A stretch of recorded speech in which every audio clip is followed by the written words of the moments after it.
Bienvenue pour cette nouvelle séquence des paroles de la vie éternelle avec Marc Joseph. Nous sommes aujourd'hui le 27 juin 2023. Et ce 27 juin 2023 est encore un jour de grâce que nous allons vivre avec le Seigneur Jésus-Christ qui nous donne la promesse d'être avec nous tous les jours jusqu'à la fin du monde. Donc le monde est encore là, donc Jésus-Christ est avec nous. Il nous accompagne. Et Jésus-Christ est réellement avec toi, quelles que soient les circonstances. Je n'ai aucune certitude sur ce qui va t'arriver aujourd'hui. Je n'ai aucune certitude sur les événements que tu auras à affronter.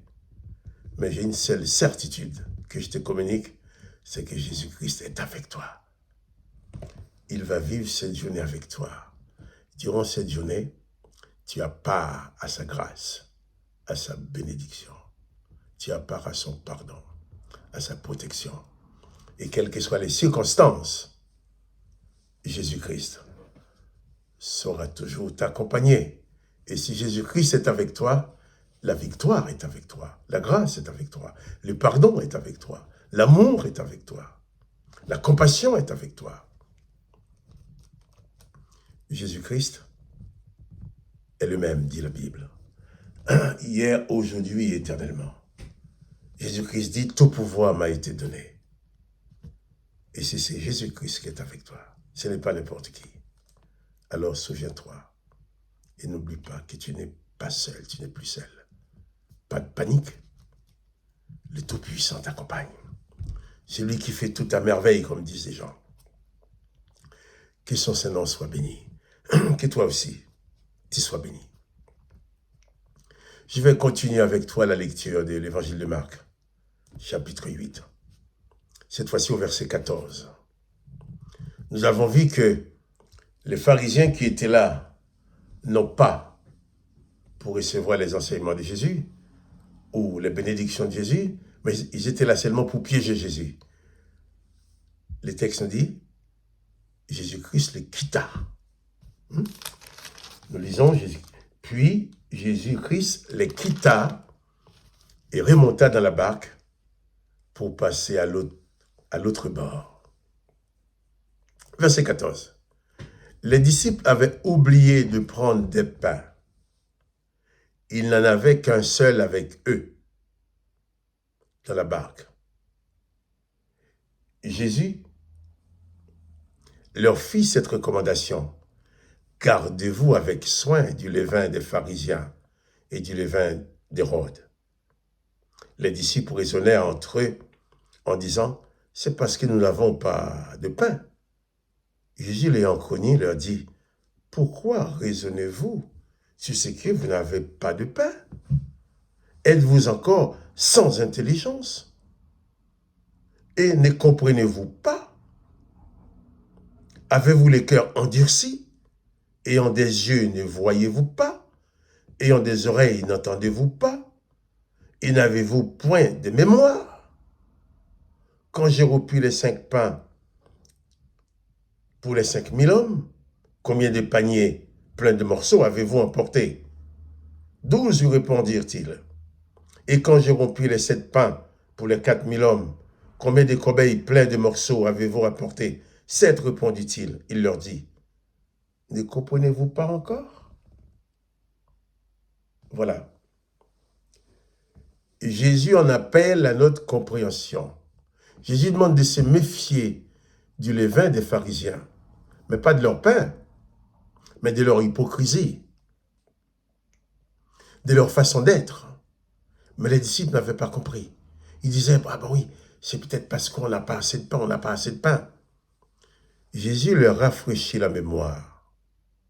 Et quelquefois, nous avons besoin que Jésus nous rafraîchisse la mémoire. Quelquefois, dans certaines difficultés, nous oublions la grâce que nous avons bénéficiée. Nous sommes capables d'oublier même les miracles que nous avons reçus de Dieu. Donc, un problème arrive. Alors, si on ne fait pas attention, on va tomber dans la panique comme si on était abandonné, comme si Jésus-Christ n'était pas là.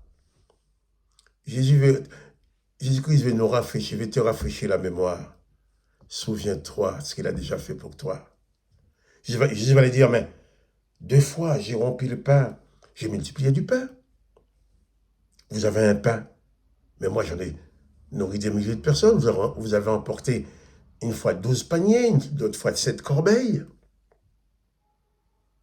Vous ne voyez pas, vous ne comprenez pas. Oh, ces disciples n'étaient pas plus mauvais que les autres, mais c'était des gens comme nous. Des fois, nous oublions des choses. Et si nous ne faisons pas attention, nous oublierons même les bienfaits qu'on a reçus de Dieu. Tu as déjà vécu des miracles de Dieu dans ta vie. Et aujourd'hui, tu paniques devant une situation qui est beaucoup moindre que les miracles que tu as reçus. Et je vais aller dire, mais comment? Êtes-vous sans intelligence? Êtes-vous encore victime de cette malédiction que Isaïe avait prononcée? Quand il disait qu'ils ont des yeux, qu'ils ne voient pas de ses yeux, qu'ils n'entendent pas de leurs oreilles, qu'ils ne comprennent pas de leur cœur, en sorte qu'ils ne se convertissent pas et qu'ils ne soient pas sauvés? Êtes-vous encore victime de cette malédiction-là? Non. Jésus nous a libérés de ça. Jésus-Christ nous a ouvert les yeux pour voir, ouvrir les oreilles pour entendre, nous a libéré le cœur, libéré l'esprit pour comprendre, afin que nous soyons sauvés. Isaïe a dit afin qu'ils ne voient pas dans les yeux de leurs yeux, qu'ils n'entendent pas de leurs oreilles, qu'ils ne comprennent pas de leur cœur, qu'ils ne se convertissent pas et qu'ils ne soient pas sauvés. Non, Jésus veut que nous comprenions sa parole, que nous nous convertissions et que nous soyons sauvés. Souviens-toi, tu vois, Jésus rappelle aussi, dit, Jésus demande, vous vous rappelez pas, vous ne souvenez pas de ce que j'ai déjà fait? Alors, souviens-toi et n'oublie point que Jésus-Christ est avec toi tous les jours. Il a fait cette promesse. Pas de panique. Quoi qu'il arrive, Jésus saura intervenir pour ton bonheur, pour ton bien. Que le nom de Jésus-Christ soit béni. Et que toi aussi, tu sois béni. Souviens-toi et n'oublie jamais ce que Jésus-Christ a déjà fait pour toi. Et il va continuer à en faire. Que le nom de Jésus-Christ soit glorifié, soit béni. Que toi aussi, tu sois béni. Je te bénis dans le nom du Seigneur Jésus-Christ. Et quant à moi, Marc-Joseph, je te dis alors, à demain pour une autre séquence.